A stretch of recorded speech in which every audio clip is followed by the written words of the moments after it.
And here we are. We are looking at my Axis Analyze, or Larry Harris game life right now. I am involved with several games, both face-to-face as well as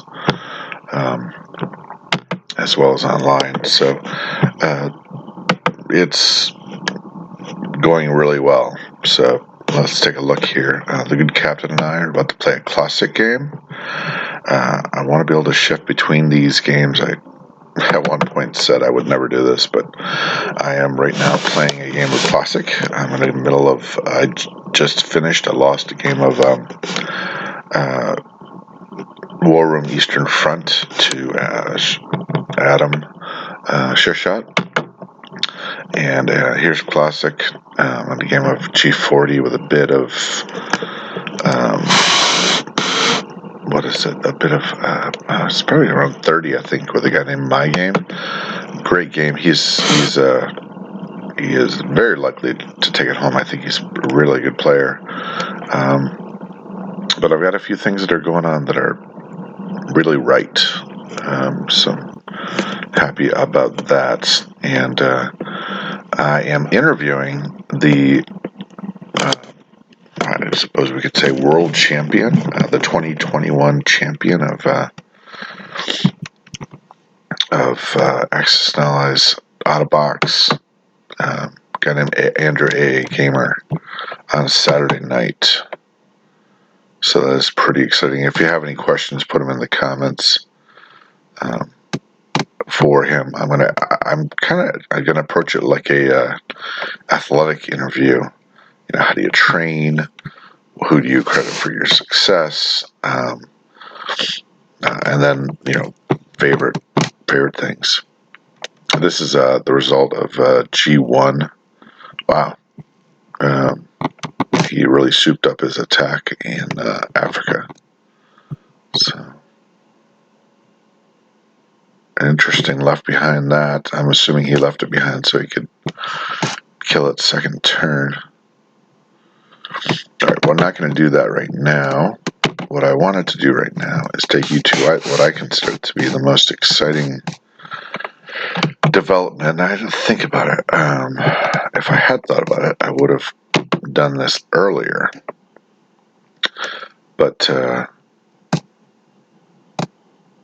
am going to search for a guy by the name of Andrew A. Gamer. He is, like I said, a great player.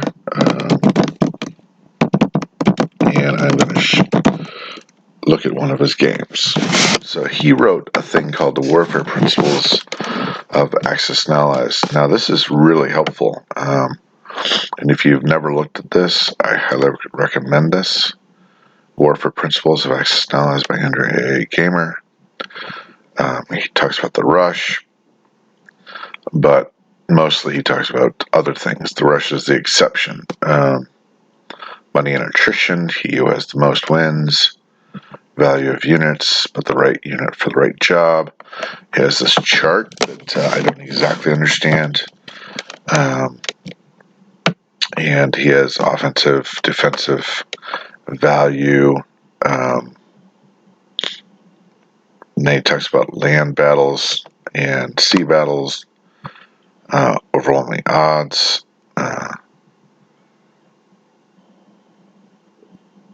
battle dice are not your friend, projection of force and mobility, hit him, and hit him again and again. One big battle versus a big battle and a few little ones. Don't waste a unit partner.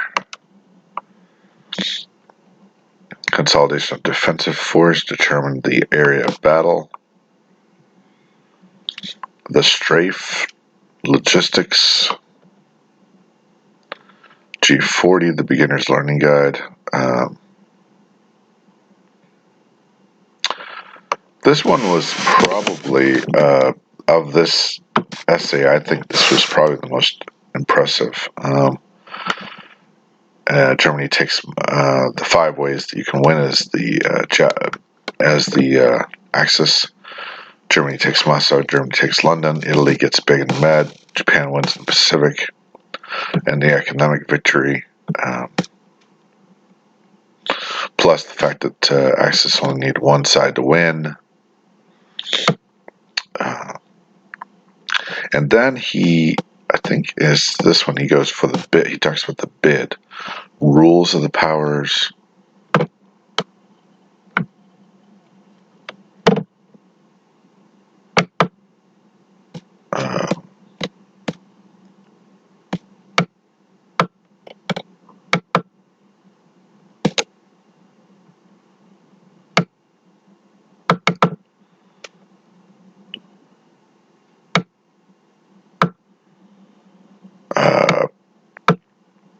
Germany turn one.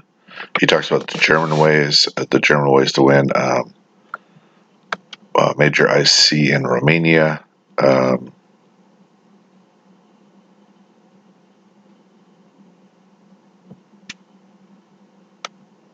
Oh, I see. Okay, so here's the three things and what they tell you. The purchase of all 100% ground units means he's going for Moscow.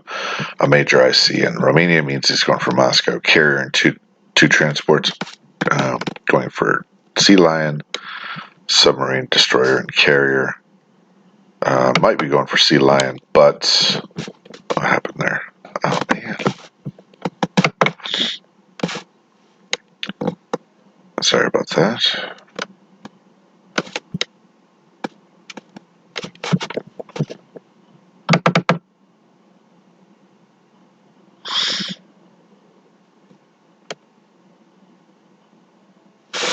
Alright, let's get back there.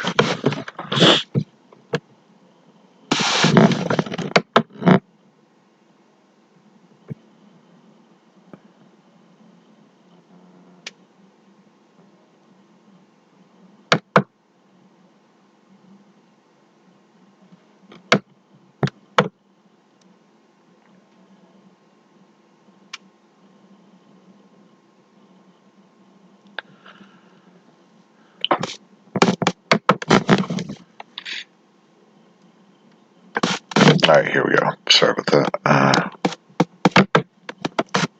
So a very good article. I wanted to get down here and talk about the bid a little bit because he really gets into that.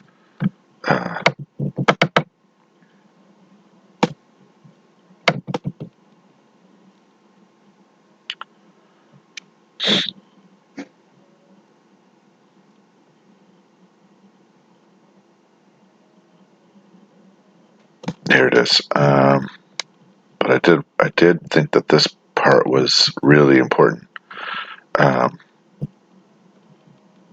Okay, here we go. So,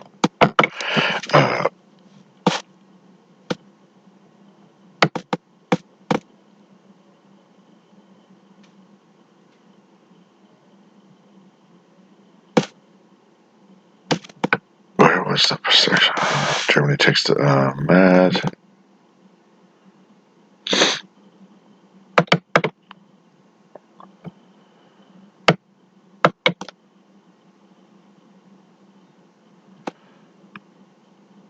He doesn't think that Sea Lion is as good. I agree in the sense that it's very easy for the Allied player to get to London or to Scotland or to Erie. So in that sense, like for instance, I can easily see that 91 should, by all accounts, be the Allies, right? I mean, $72 goes straight. So, and then from 91, it's one jump to London. So, as far as, you're going basically mano a mano with America. And you're going mano a mano with the Russians. So, theoretically, London should be easier.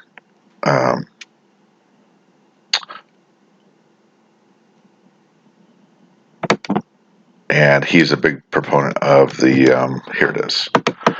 He's a big proponent of the turtle. Make it as painful as possible. but that it will fall.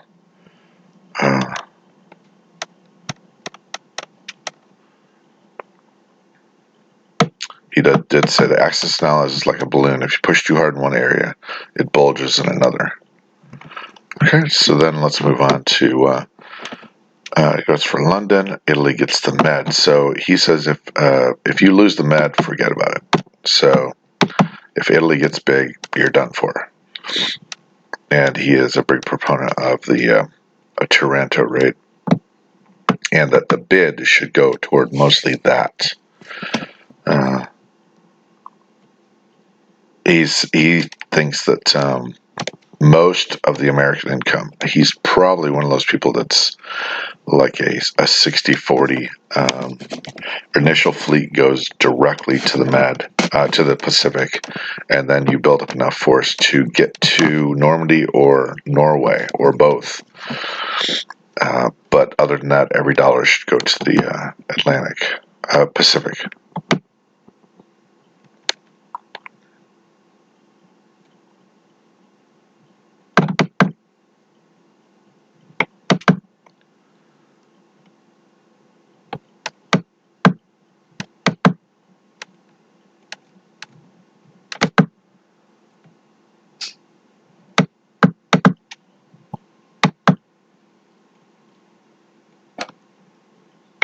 And he believes that his assignment for the UK Europe is the Med, and then to begin build up to start landing on the Atlantic Wall.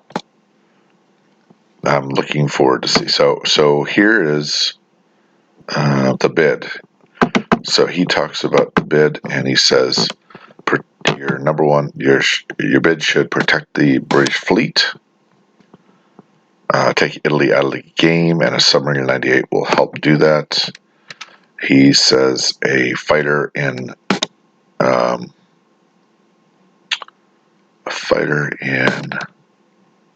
Scotland and a submarine in either or both 111 and 110 is mandatory, and then a mandatory sub in 98.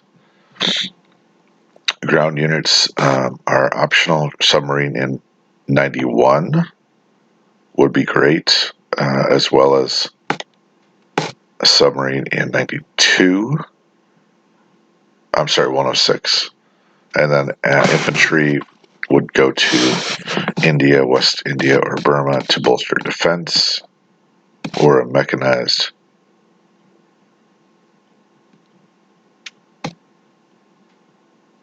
I'm not exactly sure how a mech threatens FIC on UK1. Oh, if they do a declaration of war. Huh.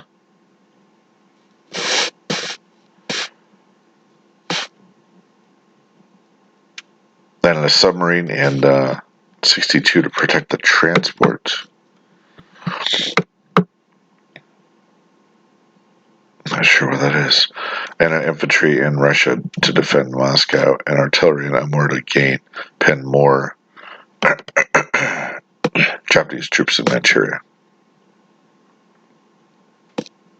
So, I was thinking that if we had a tournament that was out of box, but it was determined by the number one player, that he would add, let's say the bid is 60.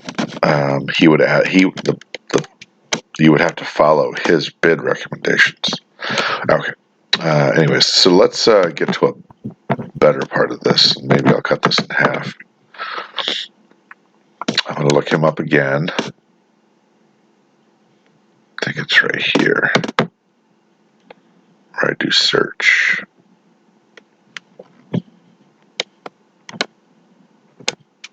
Nope. Here.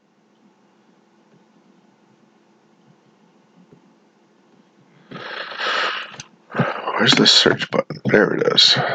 Alright. Andrew A. Gamer.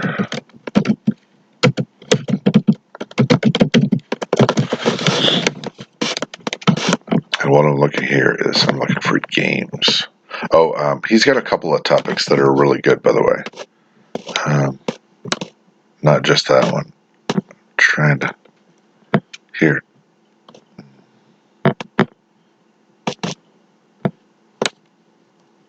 One result. There's more than that.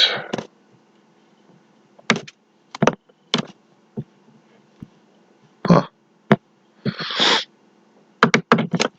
Okay. Let's go here. You go type on his name. Then you go here. And you got the warfare principles. This one here is actually better than you might think. Anzac planes on U.S. carriers. He gets into some good stuff there. And then in this one,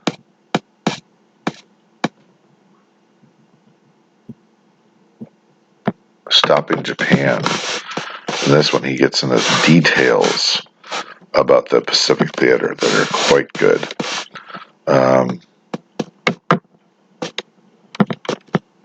He says, for one thing, there's no. You need more than at least 50. So he says you need at least $50, and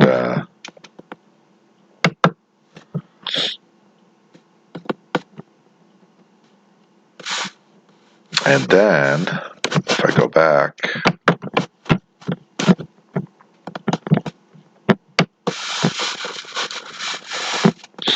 he has one about helping a person with a game.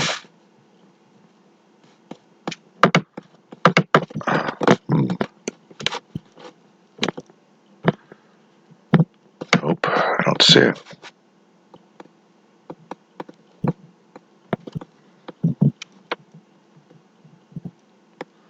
Found it on my phone.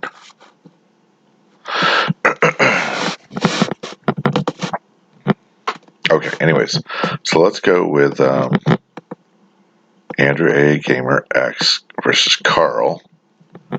So that would be one I'd want to look at. But I'm trying to find one in which he plays the Allies. Here it is. I might use some help with an Allies game. This is a very good one. And that was pretty recently, actually. Okay, let's try to find him.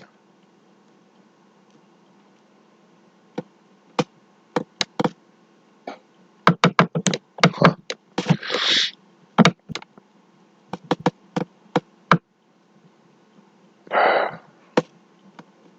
Trying to find him in more games.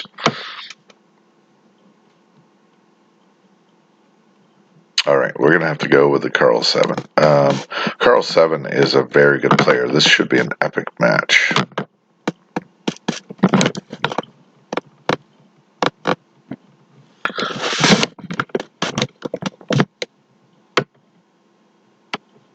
So let's take a look at the latest file.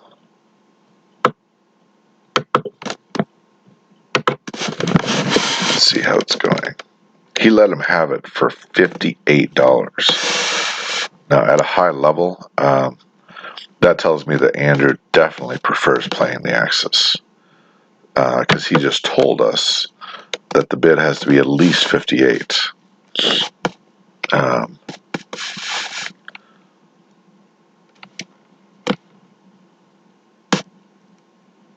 At least 50, and he gave someone $8 more. So he has got to be pretty confident in. I do start local game, play.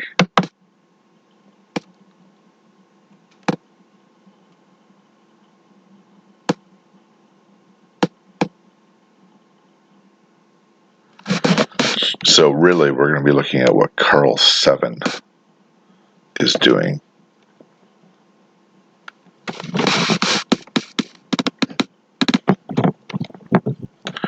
Okay, right away, it is looking like the Allies are doing pretty well. China, for instance, is holding up. So is Calcutta just fell. But there's quite a reactionary force. There's the classic buildup in the Middle East with huge navies. Let me just check out this territory here. Okay, that's in. Okay. Right. So we have a continual building of, by Carl 7, of Navy, even in the turn 5 in the Pacific. So let's check out the battle. There's nothing in the North Pacific. This is my favorite strategy. Nothing in the North Pacific. And he's got a nice... Oh, I like his sub-action. I love that sub-action. He's taking Carolines. He had a fight there, I'm pretty sure. Oh, and there we have a large force. I don't like this move because this is a attack of convenience. I find this battle down here is so convenient for Japan to attack because Malaya pins both Calcutta as well as Queensland. But on the other hand, it's a shotgun to his head, right? So I like, but he's avoided China, which is pretty impressive. And he has troops in Manchuria, so that's impressive by Carl 7 in turn 5. And we have a large battle for Moscow. All right, let's take a look at the territory. As far as units goes, I'm just looking at the unit totals. Oh, that's 80 units, and that's 67. Oh wow, that's 80 units. That's 67. Oh, huh. What if you get a battle calc on that? 80 units is. Oh, Germany goes first. Germany goes next. Okay. Okay, so this is headed for a long. Oh, this is my thing. I have a hard time trying to get anything in the North Atlantic right now. I had a bout where I was so strong right here, but my last year of gaming, I've tried this North Pacific strategy and this Med strategy combined with a turtle. And so let's see. Let's look at the players down here. So right here, if we did this, we'd be looking at the players, the Axis. The Allies are still making more. That's good. The actual production for the Allies is still good. Pieces on the board, he's almost up. He's up by 90, almost at 90. What's 85? 89. 91. Yep. And then still above TUV. Still alive. So this is going to be a long game, I think. That would be my guess. And one of the posts on the site I saw somewhere, you're really waiting for someone to make a mistake. And these games can go on for a long time. 12 units. And you'll notice that the Americans here have 2 transports. And you'll notice in here, this territory, oh, they're all there. So in this territory, you can't. They only have the Brits only have 3 transports. So this early in the game, you have to win the battle for the Atlantic, for instance, or win the battle for the Med, and win the Pacific. I'll bet over here there's not that many transports. So there's I'm seeing 3 Anzac transports and 1 American transport. And then I'm seeing 1 transport there. 1 transport there. So this is such a fierce battle that you really cannot build the big transport fleets until later. You're still scraping just to get. Now let's see. So this is just an analysis of where we're at here. I will try to do some more this weekend about, what do we got? I gotta go right now. Yeah, I have to go.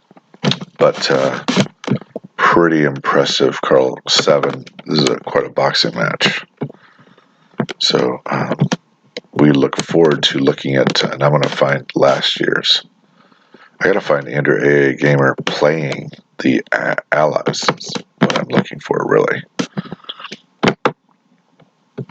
Okay, Crack 36 out.